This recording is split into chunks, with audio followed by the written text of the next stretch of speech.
അങ്ങനെ നീന്തൽ പഠിപ്പിക്കാൻ കൊണ്ടുപോയില്ല എന്നുള്ള പരാതി ഇന്നങ്ങ് തീർത്തട്ടോ.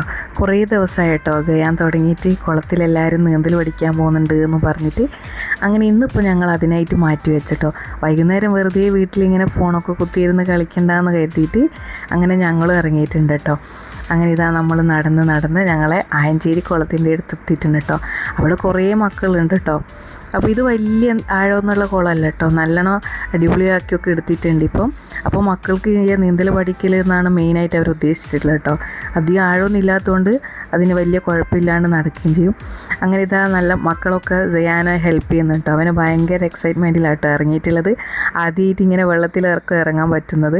അങ്ങനെ ഇതാ കുട്ടികളൊക്കെ നല്ല രീതിയിൽ തന്നെ നീന്തലൊക്കെ പഠിപ്പിച്ച് കൊടുക്കുന്നുണ്ട് കേട്ടോ.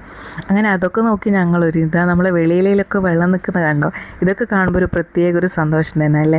അങ്ങനെ ഞങ്ങൾ കുറച്ച് സമയം അതൊക്കെ നോക്കി നിന്ന് ഇതാ നമ്മളെ നാടും ചുറ്റുപാടൊക്കെ നിങ്ങൾക്കും കൂടി ഒന്ന് കാണിച്ചു തരാമെന്ന് കരുതി കേട്ടോ. അങ്ങനെ ഇതാ മക്കൾ അടിപൊളിയായിട്ട് ഇതാ നീന്തലൊക്കെ പഠിക്കുകയും കളിക്കുകയും ഒക്കെ ചെയ്യുന്നുണ്ട്. അങ്ങനെ അതൊക്കെ നോക്കി കുറച്ച് സമയത്തിന് ശേഷം ഞങ്ങൾ നേരെ ഇനി വീട്ടിലേക്ക്. അപ്പോൾ ഞങ്ങൾ നാടും കുളമൊക്കെ നിങ്ങൾക്ക് ഇഷ്ടമായോ? ഇഷ്ടമായാലൊന്ന് കമൻറ്റ് ചെയ്യണേ.